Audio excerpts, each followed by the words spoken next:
예, 2부 시작하겠습니다. 날씨가 더워도 너무 더운데요. 시원한 바다로 뛰어들고 싶은 그런 날의 연속입니다. 바다 하면 떠오르는 이미지가 있는데 그럼 북한의 바다라고 하면 어떤 그림이 떠오를까요? 분단 이후 남쪽엔 거의 소개되지 않은 숨겨진 북한 바다 이야기 지금부터 해보겠습니다. 국립해양박물관 주강현 관장 스튜디오에 나왔습니다. 어서 오십시오. 예, 안녕하십니까. 예, 오늘 이 방송을 위해서 먼 길 오셨네요. 부산에서 여기까지. 예, KTX 타서. 금방 옵니다. 예, 고맙습니다. 국립해양박물관 어떤 곳입니까? 아, 대개박물관도 이제 문화관광부 소속인데, 예. 저희들은 그 해양수산부 소속입니다. 그래서 국내 유일의 시립이 아니고 내셔널, 그러니까 국립박물관입니다. 예. 그래서 부산 영도에 위치하고 있고, 영도에.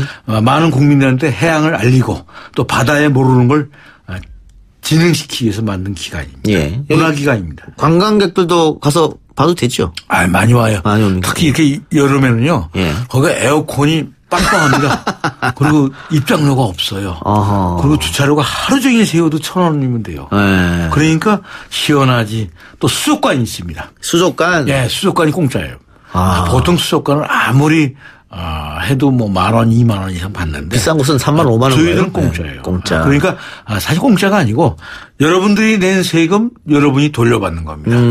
마음껏 이용하시기 바랍니다. 그러면 부산에 갔을 때 한번 들려도 좋겠네요. 그러면. 예. 그러나 모든 박물관이 월요일 날은 쉽니다. 월요일 날 쉬고. 그건 세 개가 다 똑같아요. 예. 그 아이들, 나이 어린 친구들 데리고 가도 됩니까? 볼 게 많습니다. 아이들 거기는 아이들을 위한 어린이 박물관이 또 있어요. 국립해양박물관 안에요? 안에 조그맣게. 또 아이들을 위한 도서관도 있고. 예. 그래서 얼마든지 아이들이 뛰어놀아도 될 수. 실제로 오는 사람들의 비율이 한 40% 정도는 어린이에요. 청소년으로. 예, 알겠습니다. 예. 저희도 아이들 들고 한번 가보도록 하겠습니다. 오늘 관장님 모시고 나눌 이야기가 북한의 바다인데요. 바다는 북한 바다나 뭐 한국 바다나 다 똑같지 않습니까? 똑같이 짜요. 그러니까. 근데 어떤 게 다를까요?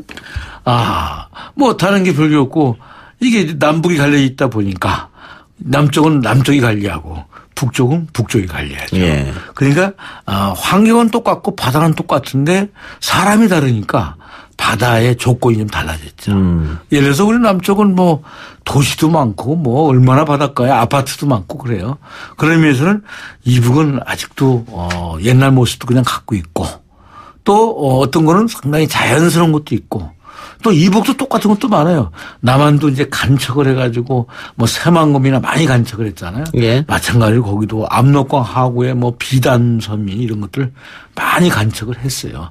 어떻게 보면 환경의 지속 가능성에서는 이북도 고민을 하고 있는 것 같고 우리도 많이 절단 났고 남북이 공동으로 고민해야 됩니다. 그 요즘에 해양 쓰레기 문제가 상당히 심각하던데 북한은 조금 덜할 것 같기도 하네요. 우리보다는 덜하죠. 예. 뭐 플라스틱 사용량이라거나 또 인구가 또 작고 근데 결국은 산업화와 도시화가 우리보다는 더디기 때문에 예. 아무래도 저희보다는 이제 보존 상태는 좋죠. 그래도 이제 남북 관계가 지금 얼어붙지만 사실은 이제 조미 관계가 다 풀리고 난 다음에 이게 본격적인 혹시 개발이 되면 조심해야 됩니다. 이북도 사실은 그 보존하는 건 어려워도 한번 망치는 거는 그렇죠. 순식간에 예. 조심해야 됩니다. 예. 어족은 어떨까요? 요즘에 동해 뭐 명태가 한 마리도 안 잡힌다 이러는데. 어족은 명태도 그 북한도 그 고성 지역은 많이 고갈됐어요. 이 사실 수원 상수구 연결되거든요. 예. 근데 이쪽이 있습니다. 그리고 소위 씨알이 굵다 그러죠. 이북에 조개라거나 폐류 이런 것들 씨알이 굵어요. 그거는 그만큼 덜 잡고 또 남쪽이 잡아도 이쪽은 너무 많이 잡아요. 예. 또 기술이 너무 발달했어요. 그러니까 뭐니 잡는 것도 있지만 어로 기술이 너무나 첨단화되고 쏘나는 이렇게 해서 잡아들이기 때문에 예. 참 물고기가 숨을 공간이 없어요. 그런 면에서는 거기가 이제 그런 게 낙후돼 있고 또 배가 낙후돼 있잖아요. 예. 여러 가지. 그러다 보니까 상대적으로 우리보다는 어족자이 좀 보존이 돼 있다. 예. 이것이 정답일 것 같습니다. 예.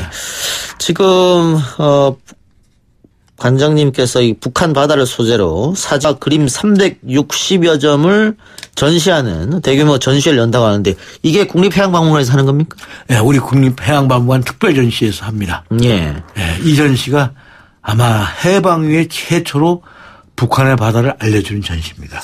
이런 귀한 자료들 어디서 나셨습니까? 여러 가지예요. 예를 들어 책자 같은 거는 통일부 특수자료실에서 우리가 공식으로 대체한 것도 있고 또 남북 역사가 협의회 그쪽에서 또 협조해서 받아온 것도 있고 뭐 그런 것들 여러 자료를 긁어모았습니다. 그래서 사실은 솔직히 말씀드리면 최대한 긁어모았지만 자료가 콘텐츠가 풍부한 건 아니에요. 예. 모든 걸 보여줄 수가 없어요. 예. 특히 이제 이북이 어떤 문제가 있냐면 바닷가는 좀 숨겨요. 바닷가가 자기들한테는 이제 인천 상륙작전 같은 게 이제 그게 상당히 악몽같이 추억으로 남기 때문에 예. 바닷가를 자기들의 해양 그 방어기지로 생각했기 때문에 예. 바닷가에 대한 정보가 상당히 덜 나와요. 그래서 우리가 전시에 좀 애를 먹었습니다. 그런 걸. 예. 그 자료가 풍부하지 않다는 얘기죠. 그래도 우리가 할 수 있는 만큼은 최대한 했습니다. 모았다. 네. 이 시점에서 북한 바다 전시회를 기획한 이유가 있을 것 같은데요. 왜냐하면 이제 얼마 전에 그 트럼프 미 합중국 대통령하고 북한의 김정은하고 이렇게 미팅을 했고 예. 또 우리 문재인 대통령하고 다 이렇게 해서 어떻게 됐건에 핵 문제를 위해서 남북 뿐만 아니라 미국하나 글로벌 정세가 만만치가 않은 게 오랫동안 지속됐지만 그래도 또 어떻게 한번 휴전선에서 만나기도 하고 약간 그 화해와 평화로 가는 또 이런 움직임이 또 계속 가시되고 있단 말이에요. 그랬을 때 우리 국립해양박물관 입장에서는 분단된 바다에 관한 갈등과 번뇌를 좀 뛰어넘어서 평화의 손짓을 우리가 좀 해야 될 거 아닌가 해서 저희가 움직여 봤습니다. 예. 그래서 결국은 바다에는 경계가 없고 휴전선도 없듯이 좀 자유롭게 왕래하는 그런 모습을 한번 그려보지 않았나 그런 생각도 드는데 이번 전시를 통해서 많은 분들이 와서 전시회를 보고 어떤 교훈을 남기고 갔으면 하는 바람이실 텐데 어떤 걸 바라고 계십니까? 우리가 전시 컨셉 자체가 두 가지 정도인데 한 가지는 이제 그냥 지금의 오늘날의 소위 그 조선민주주의인민공화국이라는 북한이라고 하는 정치체제의 바다가 아닌 원래의 환경도 원래의 항해도 예를 들어서 이순신 장군이 두만강하고 녹둔도니 이런 데서 활동했단 말이에요. 예. 그러니까 이런 걸 본다면 그거는 역사적인 바다라고요. 그런데 이제 노인 세대는 그래도 청진이 어딘지 신인주가 어딘지 다 알고 있는데 예. 오늘날에 그 20대, 10대는 북한의 지명도 잘 몰라요. 그러면서는 우리는 입장에서는 정말 지리 공부하는 셈치고 이북의 바다를 좀 샅샅이 좀 다녀볼 필요도 있고 두 번째는 이제 오늘날의 북한 바다 50년대, 60년대, 70년대, 2000년대 오늘날에 예를 들어서 원산에 명사시민 잘 있는지 또 낮은 선봉은 어떻게 되고 있는지 뭐 이런 것에 사진이라도 공유할 수 있다면 우리가 남북이 그래도 서로 이해하는 데 도움이 될 거라고 저는 생각합니다. 알겠습니다. 최근 그 일본의 이 도발 문제로 외교적으로 크게 논란이 되고 있는데 관장님이 쓴 책 내용 중에 독도 문제는 바다에 소홀했던 결과다. 조선이 식민지로 전락했던 건 바다의 중요성을 인식하지 못했던 결과다. 이런 내용이 있는 것 같은데 이거 어떤 의미입니까? 우리가 이제 섬을 비우는 공도 정책도 했고 또 바다로 멀리 못 나가는 해금 정책도 했고 사실 안타까운 겁니다. 그래서 이런 결과가 결국은 바다에 못 나가고 육지에 갇혀서 식민이 되고 바다로 나간 나라들은 전부 다 제국이 된 거예요. 그러니까 일본 같은 나라는 사실은 우리가 상당히 비판적으로 보지만 마이크로네시아도 식민지로 만들었고 일찍이 벌써 바다를 나갔습니다. 그러면서는 어떻게 보면 우리가 일본으로 갈등하는 것도 엄밀히 따지면 해양 세력하고 우리가 육지에 붙어있는 세력들이 지금 갈등하는 겁니다. 그런 의미에서는 우리가 바다로 나가면 우리가 크고 바다에 못 나가 갇히면 식민이 된다는 이 역사적 교훈은 잊어서는 안 된다고 생각합니다. 예. 일제 강점기 이전부터 일본의 어업 침략을 우리가 많이 받아왔죠. 우리가 자꾸 일제 36년 얘기하는데 그건 사실 육지 얘기고 그 전에 벌써 울릉도에서 나무도 배가고 그 전에 벌써 1876년 그 이후에 벌써 엄청나게 일본 어민들이 들어와서 벌써 고기를 잡아갔어요. 그래서 사실 일제 36년 이렇게 얘기하는 건 정말 이건 교과서적인 발언이고 그 전에 생태적 수탈, 어업 수탈이 무자백에 이루어진 것을 우리는 잊어서는 안 됩니다. 예. 지금 이 바다, 북한 바다 전시회 하기 전에 3.1운동 100주년 기념해서 어부들의 대한독립만세 전시회를 하셨다고 해요. 예, 그거 했습니다. 예, 어부들의 대한독립만세 이 역사 이야기를 좀 잠깐이라도 해주셔야 될 것 같은데요. 우리가 지금까지 소작쟁이니 이렇게 농민들의 투쟁은 많이 알려졌는데 많이 알려졌죠. 교과서에 나오고. 어민들의 얘기는 별로 알려지지 않았어요. 그렇네요. 근데 어민들 역시 고통을 받았어요. 일본 애들이 들어오다 보니까 고기가 씨가 자꾸 말랐잖아요. 그러다 보니까 어민들한테 어장항쟁도 있었고 아주 대표적인 것이 제주도에 해녀항쟁이 있었잖아요. 그 수탈을 못 견딘 제주의 수천 명의 해녀들이 이제 길거리에 나와서 일본에게 거센 항의를 했던 그런 역사가 있었습니다. 그래서 우리는 어부들의 대한독립만세를 통해서 결코 바닷가 어민들도 가만히 있지 않았다고 하는 어떻게 보면 굉장히 우리의 고난에 찼던 과거의 역사를 한번 돌이켜보는 그런 시간이었습니다. 예. 제주 해녀항쟁은 뭡니까? 제주 해녀들한테는 쉽게 보면 세금을 과하게 뜯어간 거죠. 그러니까 일본 도사죠. 일본인들이 이제 지금은 도지사인데 일본 도사가 와 있었죠. 그래서 어민들이 해녀들이 들고 일어났는데 낫 같은 걸 다 들고 나왔어요. 그러다 보니까 이제 이게 일반적인 남성들이 하면 진압이 되는데 여자들이 수천 명이 나와 버리니까 진압도 못 했어요. 그래서 결국은 이제 감옥도 가고 주모다도 끌려갔는데 그래도 일본인들의 가슴을 좀 서늘하게 하고 우리 조선 여성들의 또 제주 여성들의 강인하고 또 그런 외세에 저항했던 어떻게 보면 저항이지만 살기 위한 투쟁이었다고 나는 봅니다. 살기 위한 투쟁이었다. 그런 오랜 지나간 역사였죠. 예. 그런 걸 저희가 한번 달아봤습니다. 예.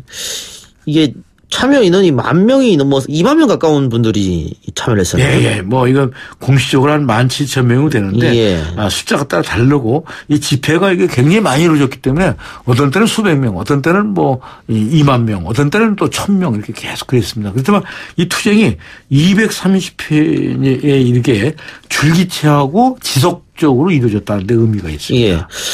근데 관장님 말씀처럼 우리가 내륙에서의 항일 투쟁은 교과서에도 나오고 무슨 동화책에도 나오고 위인전에도 나오고 해서 다들 알고 계시는데 어민들의 항일 투쟁과 독립운동은 정말 공부한 적이 없는 것 같네요. 이게 이제 어민뿐만 아니라 이제 해녀나거나 또 우리가 이제 바다를 보지만 이 바닷것에 대한 소위 갯것에 대한 그 하대라거나 천시 깔보는 나라예요. 폄하 예를 들어 영국에서는 캡틴 그러면 아버지가 캡틴이야. 야, 훌륭한 거 하면 그렇게 얘기해요. 우리는 캡틴 그러면 너 뱃놈의 자식이냐? 옛날엔 그렇게 불렀어요. 그렇죠. 예. 뱃분이라고 그러지도 않고 뱃놈이라고 그랬다고. 예.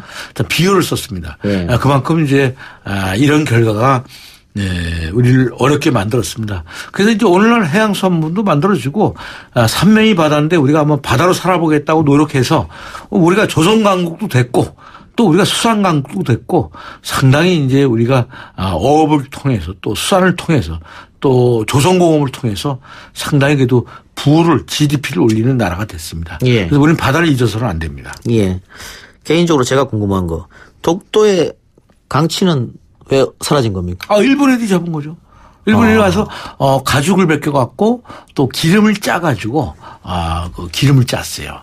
그래서 사실 에도 때부터 잡아들기 시작해서 오랜 세월 잡아들였습니다. 그래서 벌써 일제가 패망될 1945년 무렵에는 독도의 강치가 거의 소멸되는 단계예요.